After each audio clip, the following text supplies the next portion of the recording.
नमस्ते साथियों, स्वागत है दिव्य आईएएस पीसीएस पर। मैं हूं आरके सर।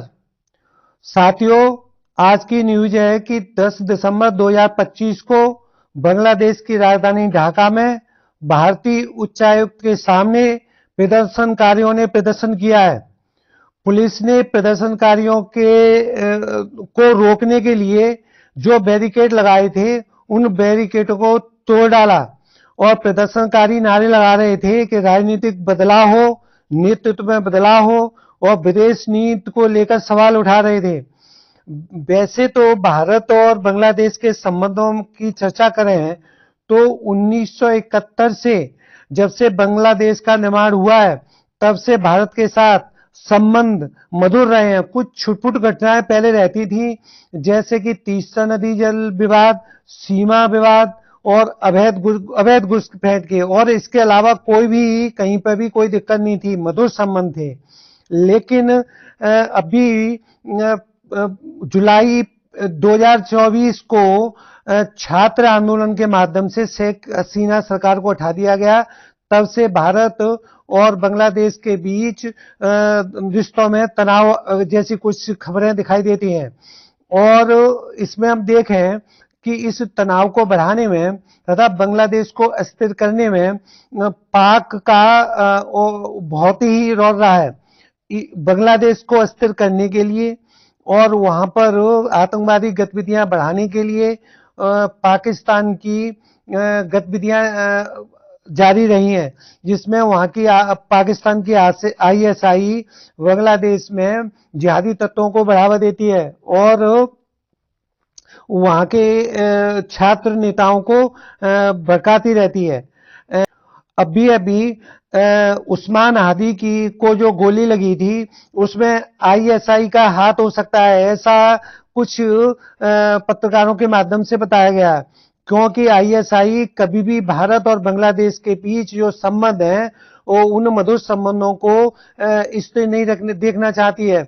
वह बांग्लादेश को अस्थिर करना चाहती है। उसे बांग्लादेश से न यूनिट से मतलब है, न बांग्लादेश की जनता से मतलब है, न किसी बांग्लादेश के छात्र से मतलब है। उसे तो पाकिस्तान की आईएसआई को तो केवल अपना साथ सिद्ध करना है, कैसे बांग्लादेश को अस्थिर किया जाए और भारत और बांग्लादेश के बीच जो मधुर संबंध है उनको खराब किए जाए। तो जिस हादी की जो डेथ हुई है, उसमें आईएसआई के किसी गुर्गे का हाथ लगता है। पाकिस्तान को तो केवल अस्थिर बांग्लादेश चाहिए, तभी वो बांग्लादेश में घुसपैठ कर पाएगा।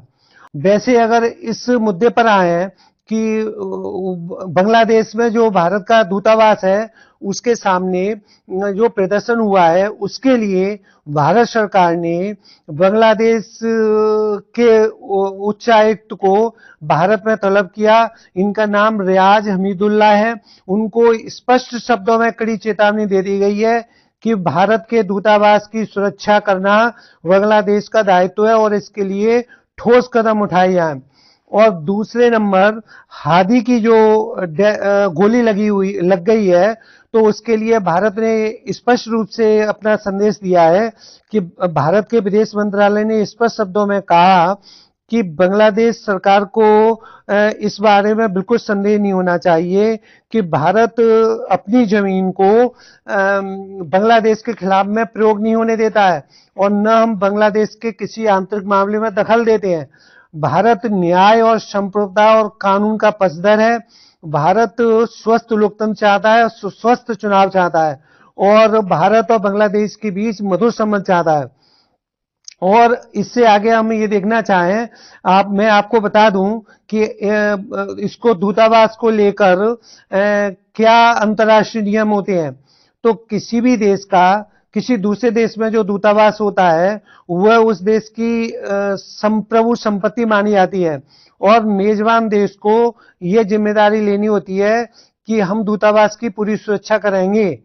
अगर दूतावास पर हमला होता है तो अंतर्राष्ट्रीय कानून का उल्लंघन माना जाएगा।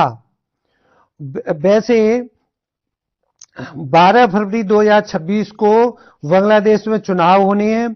पूरा विश्व और अंतर्राष्ट्रीय संस्था जैसे यूएनओ, वर्ल्ड बैंक आदि संस्थाओं के द्वारा वहां पर निगरानी रखना चाहिए, अपने पर्यवेक्षक भेजना चाहिए, जिससे ये निगरानी हो सके कि जो बैड संस्थाएं होती हैं जैसे पाकिस्तान की आईएसआई जो बांग्लादेश को अस्थिर करना चाहती है, वो वहां पर हिंसा फैलाएगी और स्वस्थ लोकतंत्र नहीं होने देगी। इसलिए अंतर्राष्ट्रीय संस्थाओं का दायित्व है कि बांग्लादेश में स्वस्थ चुनाव हों जो 12 फरवरी और 2026 को होने जा रहे हैं। तभी विश्व बांग्लादेश के साथ में न्याय होगा और बांग्लादेश की जनता के साथ न्याय होगा और स्वस्थ लोकतंत्र के साथ न्याय होगा। साथियों, इसी प्रकार के करंट के इशू को जानने के लिए जुड़े रहिए दिव्य IAS स्पीसेस पर। धन्यवाद।